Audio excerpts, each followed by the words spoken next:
Você é incrível do jeito que você é. Ele te fez perfeita. Você não precisa mudar. Mas essa sou eu. Eu nasci assim. Não, você só quer dizer que é assim pra se enturmar.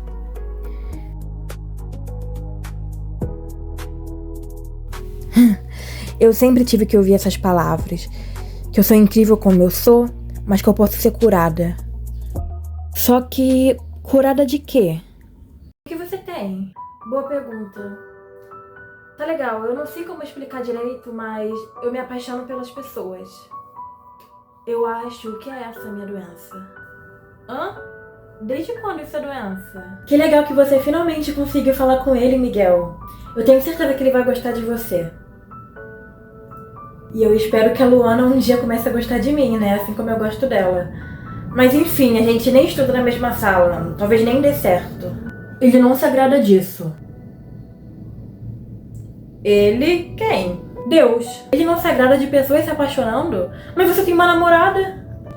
Não, mas nesse caso, tudo bem. Tudo bem? Mas então eu também não posso me apaixonar? Por mulheres não, somente por homens. Só que eu gosto dos dois. Isso não existe, você tem que gostar de um só e tem que ser o gênero oposto ao seu. E por que Deus não se agrada disso? Porque é errado. Deus fez homem e mulher. Mas eu vou continuar sendo mulher se eu ficar com outra mulher. Eu não vou mudar o meu gênero. Não que isso seja um problema. Mas Deus não se agrada. Mas por que ele não se agrada? Porque tá na Bíblia. Você não leu a Bíblia? A gente tem que seguir os ensinamentos dele. Mas você não acha que isso era designado errado para aquela época? Por que seria errado nos dias atuais? Porque tá na Bíblia e devemos seguir a Bíblia. Tem coisas que realmente mudaram, mas isso não. Temos que seguir a Bíblia. Nós acreditamos na cura dessas pessoas. Cura? Por que elas estão doentes? Estão pecando, estão fazendo algo que não o agrada. Mas então isso é uma doença? Não agradar a Deus é uma doença? Sim.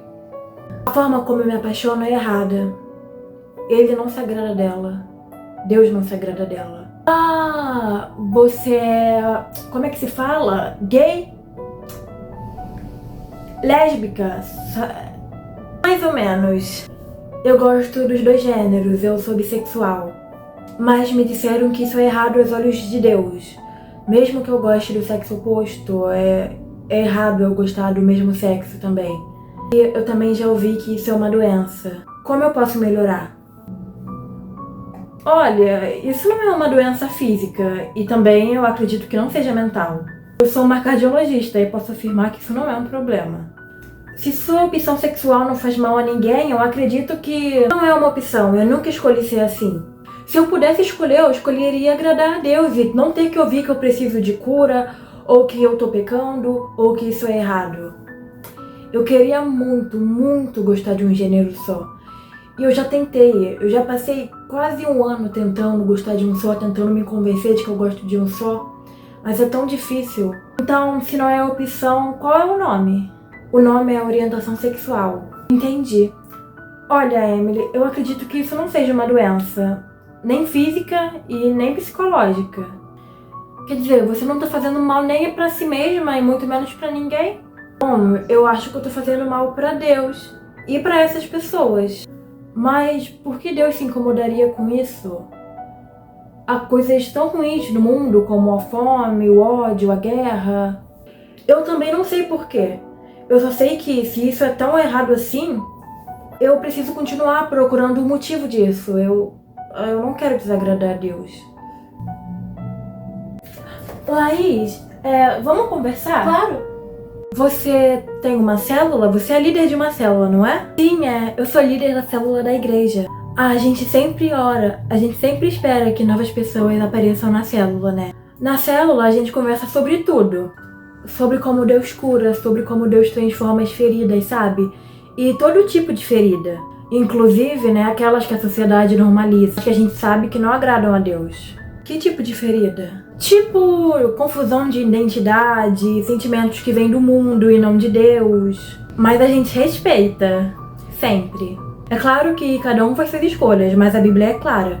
A gente ama o pecador, não o pecado. Infelizmente, é preciso respeitar. Infelizmente? Então vocês respeitam com pesar. Que tipo de respeito é esse? Ninguém vai julgar você, eu não tô julgando você. Mas a gente acredita que Deus pode curar tudo. Tudo mesmo. Desculpa, Laís, mas você fala de cura como se pessoas da comunidade LGBT estivessem doentes. É que tem coisas que não são de Deus. Só isso.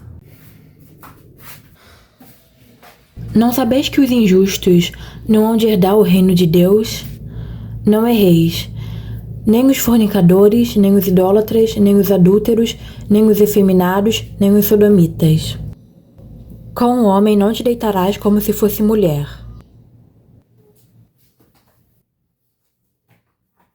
1 Coríntios 6,9, conforme a tradução da Nova Almeida atualizada, fala o seguinte: vocês não sabem que os injustos não herdarão o reino de Deus?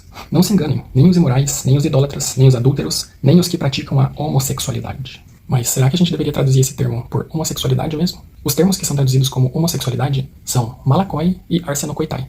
Mas antes de falar especificamente da tradução desses termos, vamos pensar no contexto de Coríntios. Politicamente, a cidade era romana, mas culturalmente, a cidade era considerada grega, e mesmo as pessoas romanas foram influenciadas pelo helenismo. Era uma cidade que era considerada muito importante intelectualmente, porém bastante corrupta, imoral, e era um lugar em que a satisfação sexual importava mais do que todas as coisas. Então era comum, por exemplo, o filho ter sexo com a mãe, irmão com irmã, irmão com irmão. E os judeus já há muito tempo consideravam as comidas oferecidas a ídolos e a imoralidade sexual características da cultura que eles consideravam pagã. E aí Paulo teria recebido uma carta da comunidade ali da cidade questionando algumas atitudes das pessoas. E ao que tudo indica, as pessoas que escreveram essa carta para Paulo são pessoas que estavam tentando deixar essas práticas consideradas gregas da busca pela imoralidade sexual e queriam seguir os ensinamentos do cristianismo. E aí Paulo então escreve a carta de Coríntios para criticar diversas práticas e costumes que estavam tomando conta da comunidade cristã da cidade e mostrar como elas não se encaixavam nos costumes que ele considerava correto para o cristianismo. E aí, nesse contexto, entre outras coisas, Paulo cita malakoi e arsenokoitai. Malakoi, literalmente, sem contexto, significa algo como mole, macio ou suave. Uma roupa, por exemplo, pode ser malakoi, uma roupa de seda, e aplicada a questões morais, ela tem o sentido de libertinagem, lascividade e imoralidade sexual. Ou seja, ela também é aplicada a pessoas heterossexuais para condenar a sua indisciplina. E aí você vê que não tem a ver com a sexualidade da pessoa, mas com a imoralidade sexual, independentemente da sexualidade. É interessante, por exemplo, que Lutero, quando ele interpreta esse texto, ele pega a ideia de malakoi ser algo delicado, assim como um tecido pode ser delicado e fácil de romper, e interpreta que é uma pessoa que tem a fé fraca. Ou seja, uma pessoa que é muito delicada em sua crença a Deus e qualquer coisa faz ela se afastar de Deus. E Lutero é o predecessor de todas as igrejas evangélicas. O outro termo, arsenokoitai, literalmente é a junção de duas palavras, arseno, homem, koitai, que é quarto ou cama. E ele muito raramente aparece em outros textos. E não há um acordo geral sobre o significado dela, porque é homem, cama, e não há muito contexto em outros textos para você tentar entender o significado real. Mas de maneira geral, se entende que se trata da ação de um homem numa cama penetrando alguém. Então a primeira coisa não se aplica a mulheres. Então você não tem referência nenhuma na Bíblia para condenar a homossexualidade de mulheres. Em segundo lugar, é um homem penetrando quem? Em qual situação? E aí quando tratavam dos arsenokoitai, os críticos sociais da época condenavam a exploração, desigualdade, abuso e libertinagem sexual, especialmente de homens que raptavam meninos jovens para serem escravos sexuais. Ou seja, não se trata da condenação de uma relação consensual entre dois homens, mas de um homem adulto que tinha um escravo sexual menor de idade. Então, o problema não é a sexualidade da pessoa, mas o abuso sexual. Qual é mesmo a passagem bíblica que condena a homossexualidade? Eu não me lembro de nenhuma. Você vai me apontar Sodoma e Gomorra como tendo sido destruídas por conta da prática homossexual? Não é isso que diz o profeta Ezequiel. O pecado de Sodoma foi não querer repartir o seu pão, não abrigar os desterrados. E quanto a Levítico 18:22, com o homem não te deitarás como se fosse mulher, qual é o contexto? As nações viviam em pé de guerra e uma das maneiras de humilhar o adversário era sodomizando-o. Não está se falando de orientação sexual, mas de uma prática condenada por Deus, de querer impor ao outro algo contrário à sua natureza, humilhá-lo, atentar contra a sua dignidade. 1 Coríntios 6:10 e Romanos 1:26 e 27 também não falam de homoafetividade, e sim de um contexto de culto aos deuses pagãos, em que as pessoas se entregavam a orgias de maneira desenfreada, achando que com isso estavam ofertando às divindades. Agora, a minha Bíblia diz que nós devemos amar uns aos outros. Quem ama não tem tempo de julgar. Agora, quem julga não tem tempo de amar. Será que a homossexualidade é uma coisa exclusiva da espécie humana? Oi gente, meu nome é Eric, sou professor e sou biólogo. Hoje a gente vai falar de comportamento homossexual na natureza. A gente define o indivíduo como homossexual quando ele se relaciona com outro indivíduo do mesmo sexo. E embora pareça ser um negócio muito exclusivo da nossa espécie, não é verdade. Cientistas já observaram esse comportamento em vários outros tipos de animais, como primatas, golfinhos e até mesmo com aves. Não é possível que o mesmo Deus que pinta o céu todos os dias de cores diferentes tenha criado o amor com regras tão pequenas. Era algo do contexto da época, não tem porquê ele condenar isso hoje em dia. Não tem cabimento. Eu gosto de pessoas, gosto de meninos e meninas. E todo mundo tem uma orientação sexual, todo mundo tem o direito de ter uma orientação sexual. Seja hétero, gay, bi. Por que só uma delas seria certa? A única resposta é preconceito. Você diz que me ama do jeito que eu sou perfeita do jeito que eu sou, e depois fica incomodado pelo fato de eu gostar dos dois, Daniel. Eu não disse que fiquei incomodado, eu só disse que eu não gosto, que eu não concordo, mas eu respeito. E qual é a diferença? Não gostar da existência de alguém e esperar palmas por respeitar? Você escreveu aqui pra mim, cara. Eu tô tentando ser sincero com você, tá? Deus criou homem e mulher. A Bíblia é clara. Eu não posso apoiar algo que ele não apoia. Clara pra quem, Daniel? Clara pra quem lê só o que quer. Eu não sou preconceituoso, cara. Eu respeito. Eu só não apoio esse estilo de vida. Eu acho errado. É coisa de princípio. Estilo de vida. Você fala como se fosse um hobby, uma fase. Você acha que a comunidade escolhe, que ela gosta de passar e receber olhos tortos, piadinhas e ser rejeitada pela própria família? Eu não escolho por quem eu me atraio, Daniel. Mas você escolhe usar a sua fé como escudo. Você escolhe dizer, eu não apoio, mas eu respeito, como se isso fosse suficiente, como se isso fosse um discurso, como se isso não fizesse você preconceituoso. Você fala isso como se fosse suficiente, mas não é. Porque quem não apoia não protege, não acolhe. E quem não acolhe não ama. Mas eu tô aqui, não tô? Você tá aqui querendo me consertar por dentro com argumentos que só me machucam mais. Você fala de um Deus que ama, mas não entende o amor que existe aqui. Deus que criou tudo, menos a possibilidade de dois homens se amarem. Duas mulheres, um Deus que acolhia os pobres, os leprosos, os proscritos. Tipo, que Deus pequeno é esse que você enxerga? Não é sobre amor, é sobre o propósito. O homem com a mulher, a família. O propósito é amar, Daniel. Você acha mesmo que Deus se importa se o beijo foi com alguém do mesmo sexo? Você acha que ele se senta num trono fazendo checklist de quem pode amar quem? Olha, eu não quero te mudar. Eu só disse que é triste você gostar de mulheres também, porque eu gosto de você. E você realmente acha que isso é respeitar alguém? Você realmente acha que isso é só opinião? Você realmente acha que isso não dói de se ouvir? É só a minha opinião. E você me condena. Infelizmente tudo é preconceito hoje em dia, né? Você parece estar disposta a não ficar comigo por causa de algo bobo. Algo bobo? Sim, você tá disposta a não ficar comigo por causa da opção, orientação, essa merda aí. Você tá comigo agora, você não tá com nenhuma mulher, então isso não faz parte de você. Mas eu ainda sou bissexual. Eu sempre serei bissexual e eu não faço isso pra me enturmar, eu faço isso porque eu nasci assim. Deus me fez assim e Ele me ama assim, Ele nunca vai querer que eu mude por causa de algo tão pequeno e insignificante. Eu entendo. Eu apenas disse que eu não gostava. Mas eu ainda gosto de você e tô disposto a ficar com você. Mas eu não tô disposta. Quero alguém que fique por quem eu sou. E essa sou eu. E eu não quero alguém que não goste de uma parte importante de mim. Você sabe bem que eu tenho vários amigos que são. Ai, tava demorando, eu vou pra casa. E a propósito, feliz mês do orgulho.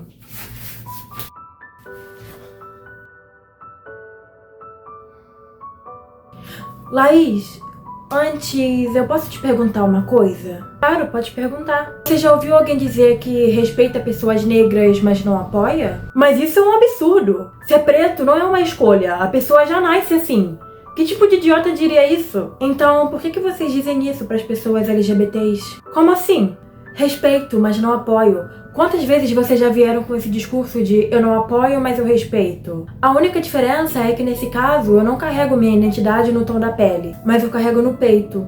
E dói quando ela é negada ou discriminada. Mas ser LGBT é diferente, Nene. Isso é comportamento.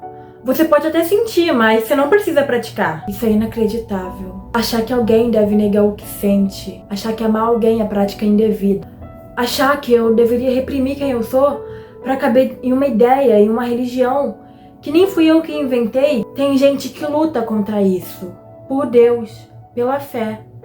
Tem gente que consegue.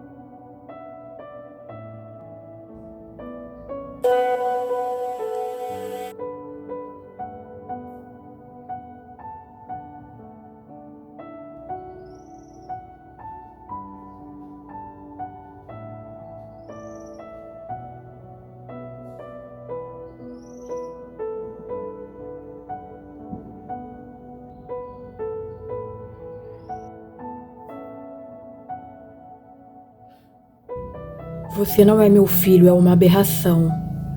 Eu gosto de você. E me deixa triste saber que você gosta de mulher também. A gente respeita, mas acredita na cura. Já ouvi que ser LGBT é só uma fase, uma dor de cabeça. Que eu sou assim por modinha ou só pra me enturmar. Que dá pra curar, que dá pra orar, pra ignorar, pra mudar, parar.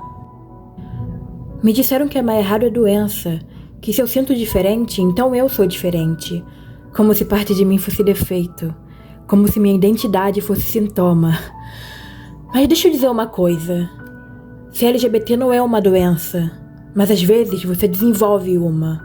Quando escuta que não é digno de existir, quando seu lar vira exílio, quando seu nome vira vergonha e quando seu corpo vira campo de batalha.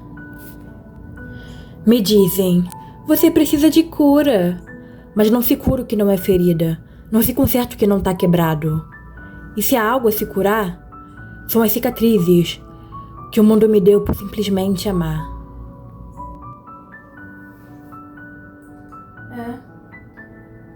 Vive o mês do orgulho, eu acho.